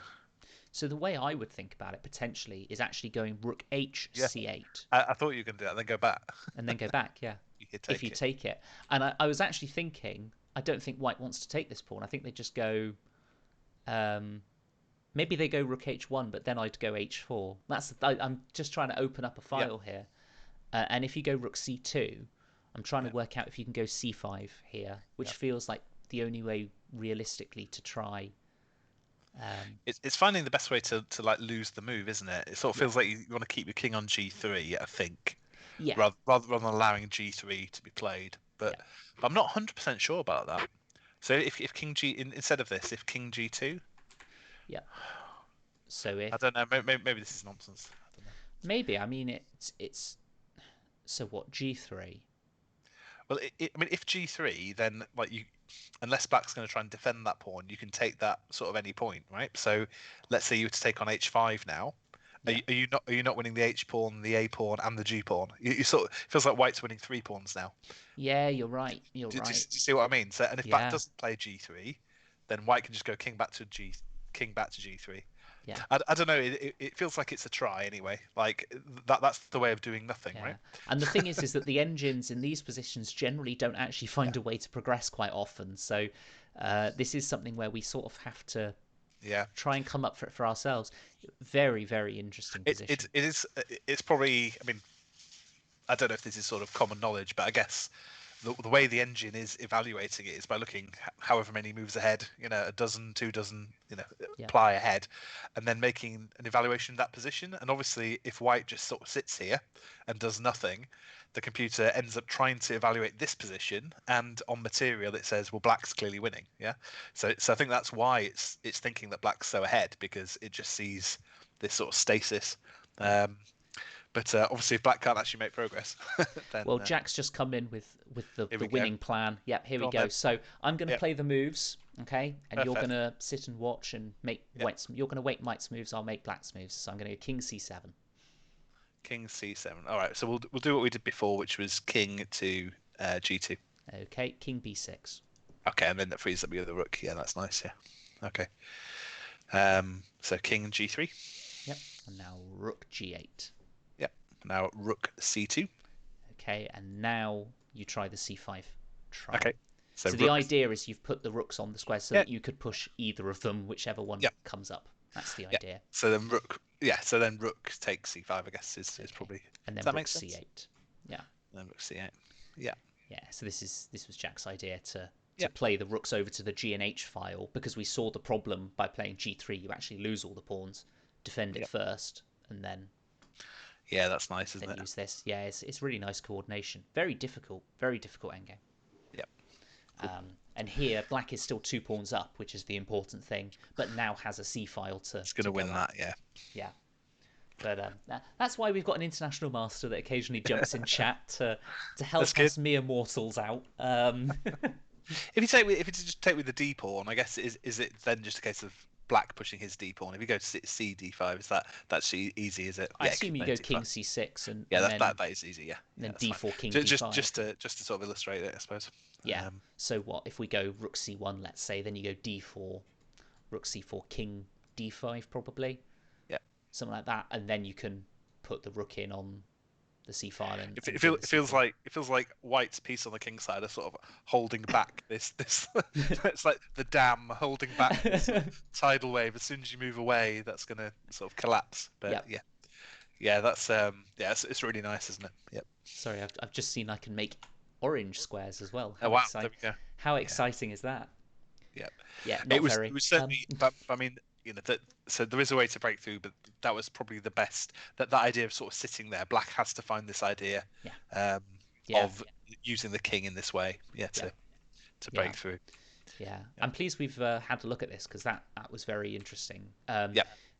As it is, And now this is very similar, but you haven't got the option of rook takes, of course, in this. So yeah. so now black just gets active. Yeah. Yep, rook a6, as we said in during the commentary, was a nice move because it just activates the rook, defends both the weak points, just does everything you want. Um, the important point here, this was a nice move because you can't take this because the pawn's going to promote, which we mentioned. But the important point is coming up Yeah. here. So what I don't understand here Hmm. is if it just to me it just makes complete sense to play rook e8 Yeah, and just guarantee that pawn is not going anywhere because white cannot simultaneously. You know, this is one of the things you learn very early on. You can't force that pawn home with a rook. There's no way. Yeah. no, Um, so yeah, and then that's game over, isn't it? So, yeah, but the way it panned out, it just sort of gives White this opportunity to do, and this is the only way you can possibly shepherd a pawn home with just a rook, to play rook d8, where you're sort of it's defended by the pawn diagonally and you're threatening to queen. So yeah. this sort of pattern obviously doesn't work if you're in front of the pawn, but in this case it does work. And now it's still fine, I think, isn't it? Because we had this queen b3 idea. Yes, so Yeah, it looks like white can just take this pawn, which does happen in the game. The yeah, queen endgame 3 pawns up, if you don't take on d5, should be winning fairly easily. The queen should be able to give the king enough protection and yeah. defend the pawns. Yes, exactly. Going to take a while, but should be okay. In the Yeah, game, there's this, as you mentioned just then, this idea of queen b3 forking the queen and the king, and the king and pawn endgame is fairly yeah, straightforward. This pawn just runs home. yep. Home. There we go. Even we can win this one. Yep. I think so. Just about. Um, But yeah, as it turned out, the way it went was we got to quite an interesting position, didn't we? It was Queen E4, I think, was it? well, yeah, and this was the big turning point in the game. Yep. Is this move Queen E4, where it's this king and pawn ending. Black is 2 pawns up, Yep. but white can run home. There's this idea of the square. If anyone's not familiar with the idea of the square, it's sort of if the king can enter that square, which has now helpfully disappeared. Um, if that king can enter the square, Yeah. then the king will be able to stop the pawn, and if it's not able to, then the king cannot Yep. stop the pawn. And in this case, the king cannot enter that square. So And when you have these two pawns that are sort of set, I mean, Jack will probably jump in and correct me here, but with these two black pawns that are separated by a file, yeah, they're nice running against the king when the king is forced to move. So there's the king is forced to go one way or the other. Yeah, yeah. So because in this position, you if would you, if play you, if you something like imagine the king was on f1 or something, yeah, and the yeah, king's sort of forced to move each time, if the pawns are on um, get to e3 and g3, you can't move yeah, either way, yeah, because the other one gets through. But in this position, obviously, white has no interest in moving the king. He's just going to push the yeah. pawn. So if this So pawn was off the board, for example, or blockaded or whatever, then sort of you can't take this g4 pawn yeah, because exactly. again Yeah. the other pawn goes through. But of course, white's just going to push on, and So yeah. So the key idea here is that you can just leave this pawn here, the black pawn. You push again. Black pushes to e2, and only then do you swing the king to f2 to hoover it up. yeah, And even if black tries to push the other one, you're in time, so you just take on e2, and then you have time to get back. So you're just in time to catch that pawn. yeah. So There's the that's the square. win. Yeah. There's the square. The king is in the square. Yep. Yeah, and this pawn's going to run home. Yeah. So a big swing there. I mean, difficult to play, because you always think, oh well, if you're material ahead, you don't want to trade pieces, and you're 2 pawns behind here. So Yeah. yeah, and it is tempting to take this pawn on g4. It's tempting to win one of these pawns back, But as we know, pass pawns must be pushed, except except in except when some. they shouldn't. Except when they shouldn't. Yeah, yeah. Yeah, I mean, here it's just obviously you're in this for this one move. You're in a situation where the black king can't catch the pawn, yeah, so that is the most important factor, and you just need to get on with it to push that through. yeah. Yeah, but yeah, what an opportunity there. A huge opportunity. And as happened in the game, both pawns promoted in the end, and we ended up with queen v queen, and neither player fell into any of the traps, Any cheap traps. That's right. any cheap traps. Yeah, Um, yeah, what a game! I mean, yeah, what an evening of chess. Let's be honest. I mean, yeah. well done to Absolutely. everybody Yeah, because yeah, there have been some ridiculous matches. Yeah, fantastic entertainment. Did we want to have a final look at the? Did we look at Graham Millwalton and Ocelot? That was the only other one I wrote down because I think we missed the end. Yep, Or I can. That ended up as a draw, didn't it? That was this the second game we wanted to have a look at, or the first? it was just good question. Let's If get I'm them up. honest, everything has merged into one at this point. It has a little bit. Let's. I've got a feeling that it might have been the first, but let's. Well, the first was the one where there was the Queen End game at the end, and or there Graham was a piece up, and then there was the checkmate in the corner. Yes, it was that one. You're right. It And then was we had that one. to jump away from that. Yeah. So Yeah, let's get that one up. because So again, that was another really interesting one. Apologies, Graham, if this is gonna bring you PTSD or something, when you watch this back, because this was a nasty one, I'm sure. But we were talking about chess trauma earlier, about how I lost 4 pawns up against you. So you know, I, I'm sure Graham won't mind me saying I hold little sympathy. Jokingly, of course. Um, yes, let's take a look at this game here. There we are. yeah. Um, a fun fact about Graham, he's not. I don't know if you had any fun facts about Graham, but one fun fact is that Graham has appeared on Pointless, which is Oh really? in the very early days, and that's one of the reasons I actually thought of doing a Pointless gag at the start of the Okay. thing, and mess that up as well. Which But it was so well executed as well. I think you've sparkling career ahead of you. yeah, I won't go. If you see me on TV at some point, make sure to turn it off. Um, So I'm just looking at where the piece went walkies actually. So I mean we can let's step through from the start because we didn't yep. give it attention. So No, absolutely. Um, so we had a Rai Lopez, and I remember looking through this opening and just thinking it looked fairly sensible. Um, this Bishop E6, Bishop D7, slightly inaccurate if you want to be particularly boring and picky, but ideally you having to waste a tempi. But yeah, I mean this looks like a fairly nice position for White. I mean, yep. in fact, things have gone probably. There's the engine's going a bit mad after H6. What am I missing? After H6. I'll move 12 as black. Um, Jack has commented he hopes he did better than when Jack went on eggheads. I didn't realise you went on eggheads, Jack. This is an evening of revelation, isn't it? It is. It is. So everyone who's watching the stream now or in the chat, they should send us a fact about themselves, and we'll put them on next in a fortnight's time. In a fortnight's So time, so, yeah. so Jack's been on Eggheads. That's amazing. That's the thing. I mean, we'll have to save that for some of the Grand Prix streams we do That's right. later That's on. right. I'm sure we can dig out the There you footage. go. Jack lost 2-0 to Judith in entertainment. There we Oh, go. Terrible performance. Terrible. It's- Terrible. Yeah, maybe everyone should comment on what game shows they've all appeared on, because that's apparently a thing everyone does except for me. Yeah. Um, Yeah. so let's getting a bit distracted here, but that's That's all fine. right. Um, Yeah, so I'm just having a look at this. I think it's a bit of a weird tactic actually, okay, and I think it is. Yeah. So it goes nuts after H6, doesn't it? yeah, Is it piling up? Is the idea to pile up on H7? So you go E5, yeah. yeah. So what? Let's say we take this. Yep. I'm trying not to cheat, but I have cheated a little bit. But Okay. then what? So let's say pawn takes, and then where does the is Where this does the the idea? knight go?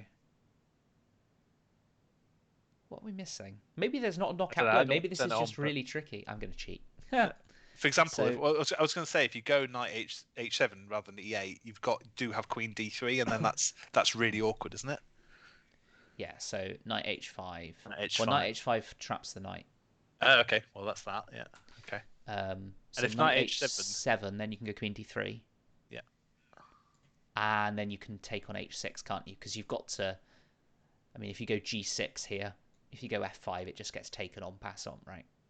And then knight, yeah, then knight takes, but then knight. I Knight think D5 it's is just nice. everything's just flowing into the position, isn't it? Yeah, Yeah. it's just Yeah. a really nice attack, isn't it? Yeah. Yeah.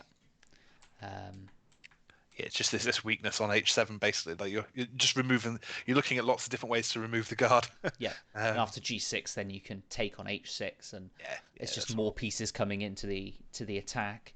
Um, and Knight B4 as well is a sort of an idea to try and trade off one of these. In the game after Queen D3, Yeah, um, it does allow this Knight B4 straight away, which Richard has mentioned in the chat that yeah, he was saying to maybe should have gone A3 instead, um, to try and stop this. Obviously there was the tactic with E5, yeah, but A3 in general is probably a good idea to stop this, because now after the trade on C2, then obviously you leave black with this bishop pair. Black's probably going to go c5 at some point to try and open up the position at the yeah. right moment.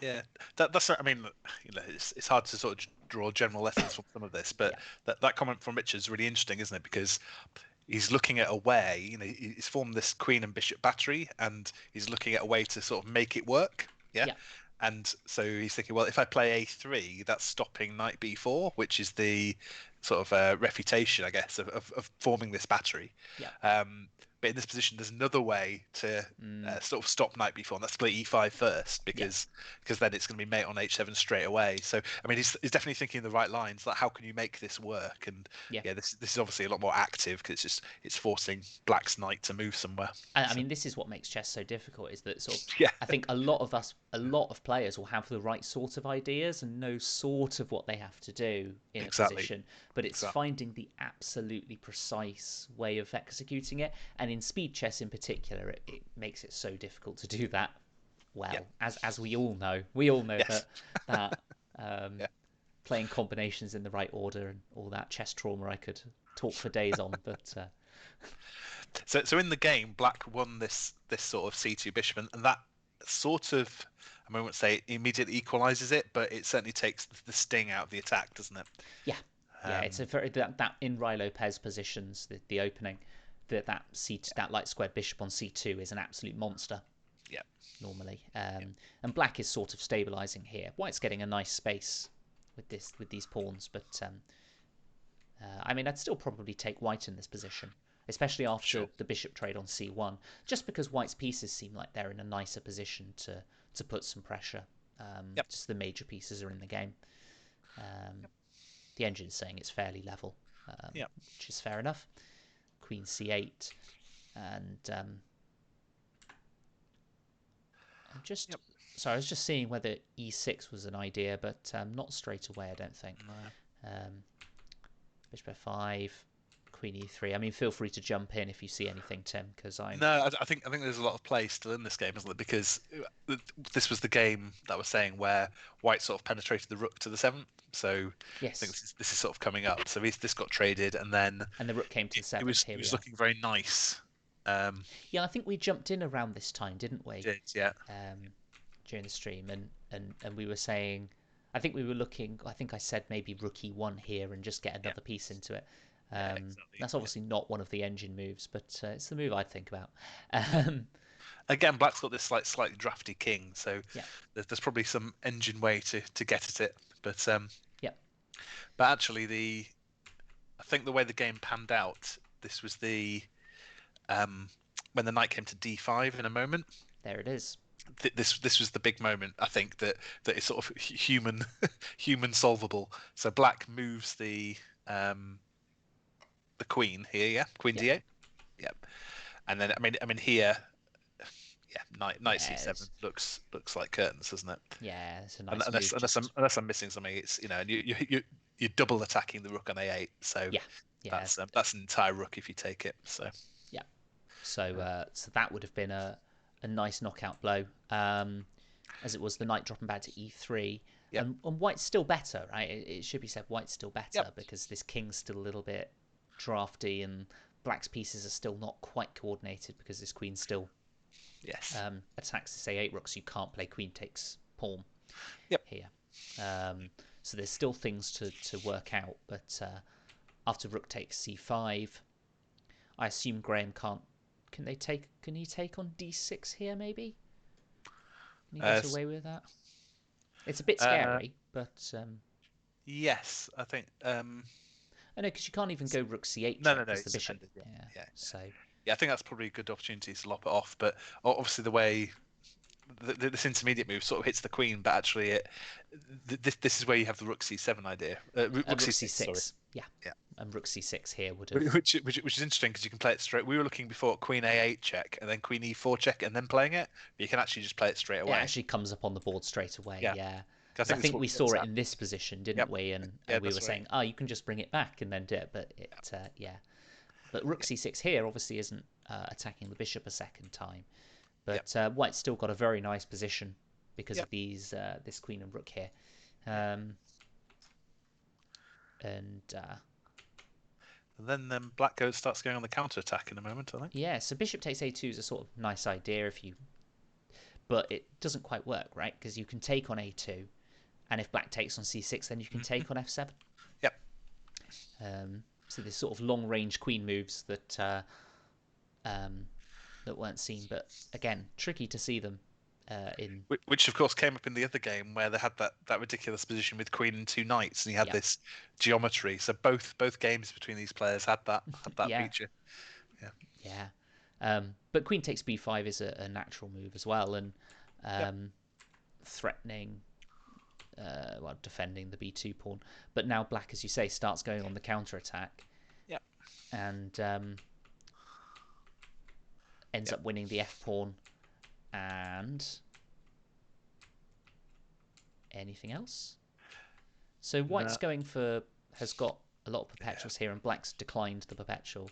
Yeah. But That's nasty. Yeah. So ouch. yeah, this knight c4, you can't take it, of course, with the bishop immediately Yeah, because it's pinned. But you have this again, an intermediate move, always sort of looking for those checks in particular uh, yeah, that get in the yeah. way.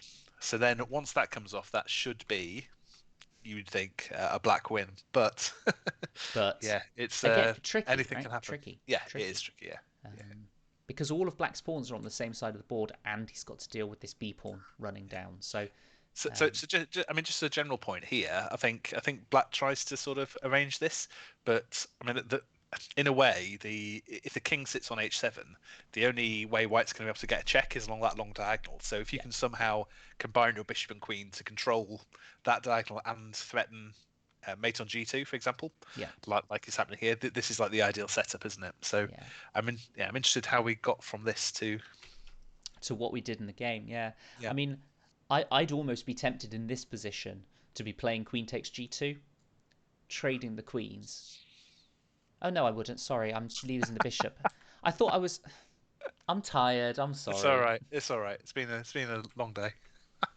Not really. No, no. I mean, Yeah, this is the I was trying to think of a way to simplify and trade the queens, but of course you lose the bishop and pawn promotes. Let's move swiftly on. yeah, Taking the b pawn's a good idea. Well done. yep, Um, oh dear. So queen d7 is a nice move, threatening queen takes h3 check because the yep, g2 pawn is pinned. I can see that yep. just about. But this is where it starts getting trickier after h5 and then g6. Yes. And then king h6. Suddenly it becomes very tricky. Yep. I think this is still okay, isn't it? I'm just sort of going forward a little bit to after queen f4, so move 59. Yeah, which I think we're up to. Yeah. There we are. Yeah. Yeah. So place king g1. Yeah. But yeah, as you say, it's still tricky to work out exactly how um, Black wants to play this to try and make progress. Yep. Like a move like Queen e4 maybe to attack the g2 square and also try and trade the queens.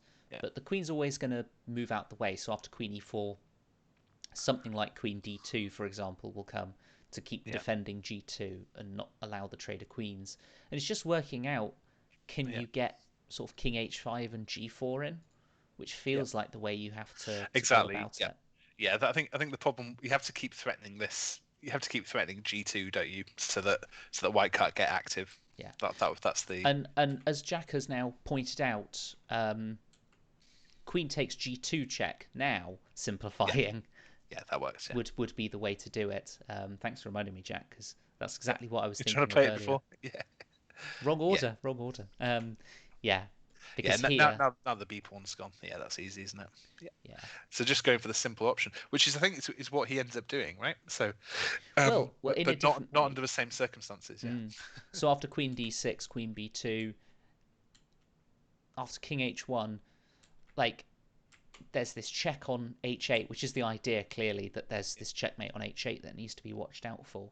Yep. Um, and after queen e5, black decides to take on g2 with the bishop, which it just feels like the queen ending. It's not really simplifying because the queen ending is the tricky bit, right? The fact that your opponent's got the queen and this checkmate idea is the tricky bit, and bishop takes g2 doesn't, to me, simplify it that much. Yeah. Yeah.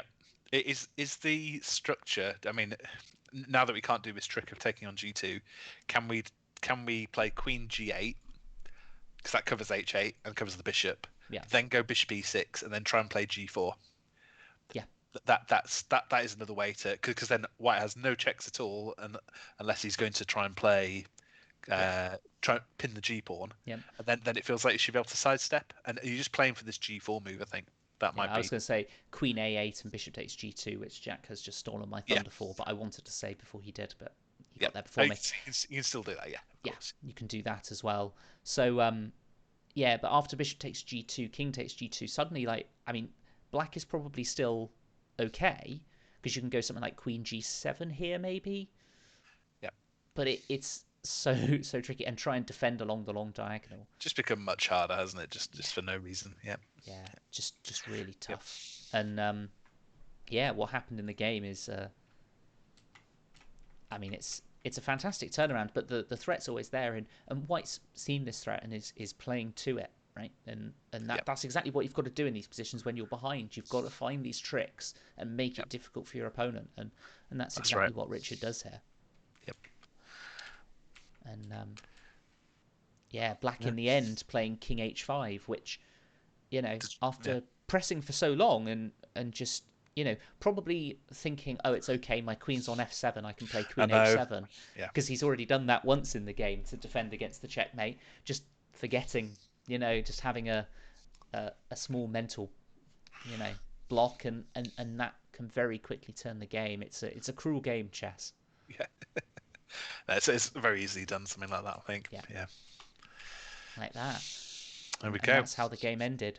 So yeah, well, thanks this evening, Tim, for joining us. And My pleasure. It's been really, yeah, really good, really interesting games, and yeah, some endings, but also some very swingy games as well, which yeah, we probably needed, yeah, the engine sort of pick through. But obviously, with this time control, as we said before, it's almost impossible to navigate all the complexities. yeah, So, yeah, well done to all the players who were in action tonight.